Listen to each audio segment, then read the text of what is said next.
Sir Mohanlal sir sir இங்க இப்போ சபரிமலைக்கு போயிட்டு மம்முட்டி சாருக்கு உடல் நலம் தேரணும் அப்படின்னு நீங்க வந்து பிரார்த்தனை பண்ணியிருக்கீங்க.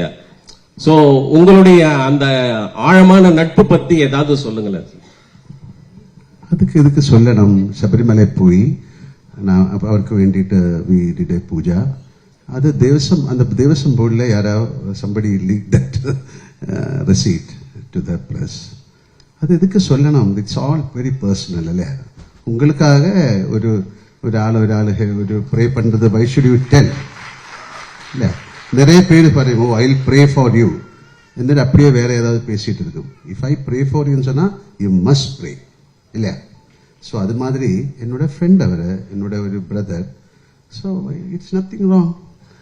உங்களுக்காக நான் ப்ரே பண்ணலாம் சார். உங்களை பார்த்தாலும் ஒரு சபரிமலை சாமி மாதிரி இருக்கு. Thank you sir. சார் அதே கேள்வியோட கண்டினியூஸ். மம்முட்டி சார் நாங்க தமிழ்நாட்டிலேயே நிறைய நாங்க வந்து கொண்டாடுறோம், இது பண்றோம். மம்முட்டி சாரோட ஹெல்த் பத்தி நிறைய கான்ட்ரவர்சி நிறைய வந்து இதாயிட்டு இருக்கு. நீங்க ஒரு ஃப்ரெண்டா இருக்கீங்க, உண்மையிலே அவர் எப்படி இருக்காரு, உங்கள்கிட்ட பேசினாரா? He is fine. அவ்வளவு திஸ் இஸ் அவருக்கு என்னமோ சின்ன ஒரு ப்ராப்ளம் இருந்தது, எல்லாருக்கும் இருக்கும், அது மாதிரி தான். Nothing to worry. Okay, thank you. Prithvi sir, here. Yes. Anupama from Deccan Chronicle. Hello, hi. Congratulations and for the entire team. From morning, the internet has been buzzing with the news like, the advance booking for Embraer is 6.5 lakhs and it has crossed 10.8 crores, which is unheard and even for a Bollywood film. So how do you feel about that? Well, I mean, like just before I came here is when my producer called me and said, we have just crossed 60 crores. I mean, globally, worldwide.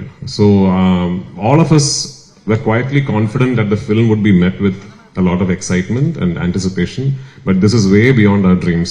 So Najam, unmaya solla ponumna idu edirpaakla actually. இது வந்து ஒரு very successful film ஓட follow up, அந்த ஒரு excitement இருக்கும், all that we knew, but this is just way beyond anything that we could have imagined, and I'm very, very humbled and thankful for it. And I hope on 27th, we live up to all these expectations that you have placed upon us. Sir வணக்கம். Mohanlal sir. Sir மலையாள படங்கள் அப்படின்னாலே சின்ன budget நல்ல கதை அப்படின்னு ஒரு trend இருந்தது. அதை ஃபர்ஸ்ட் உடைச்சு பெரிய இது 100 கோடி வந்தது உங்களோட புலிமுருகன் தான். அந்த புலிமுருகன் 100 கோடி வரும்போது உங்க மனநிலை எப்படி இருந்தது? இந்த படத்தோட பட்ஜெட்டே அதை விட 2 மடங்கு போடுது. இது ஒரு 1000 கோடி, இந்த புஷ்பா 2 தாண்டி 1800 கோடியை தாண்டி வருமா? எப்படி ஃபீல் பண்றீங்க? இந்த கோடி கணக்கெல்லாம் நமக்கு தெரியாத we created a good film இல்லையா? அந்த கோடிக்காகத்தான் படம். how do you know? எப்படி தெரியும் இந்த படம் அவ்வளவு 27க்கு அப்புறம் படம் எல்லாரும் பார்த்து தானே சொல்ல முடியும். ஸோ அதுக்காக ஒரு பட்ஜெட்டு, இந்த படம் இவ்வளவு கலெக்ட் பண்ணும் அந்த மாதிரி அல்ல. திஸ் இஸ் ஒரு second part of Lucifer. So அது எவ்வளோ நல்லா எடுக்க முடியும் அது நம்ம எடுத்திருக்க. இனி நீங்க தான் பார்த்துட்டு அது பிளஸ் பண்ணி தேங்க்யூ. 1000 கோடி கிடைச்சா நல்லது, உங்க நாக்கு பொண்ணா இருக்கட்டும். செய்திகளை உடனுக்குடனும் துல்லியமாகவும் தெரிந்து கொள்ள சப்ஸ்கிரைப் பண்ணுங்க.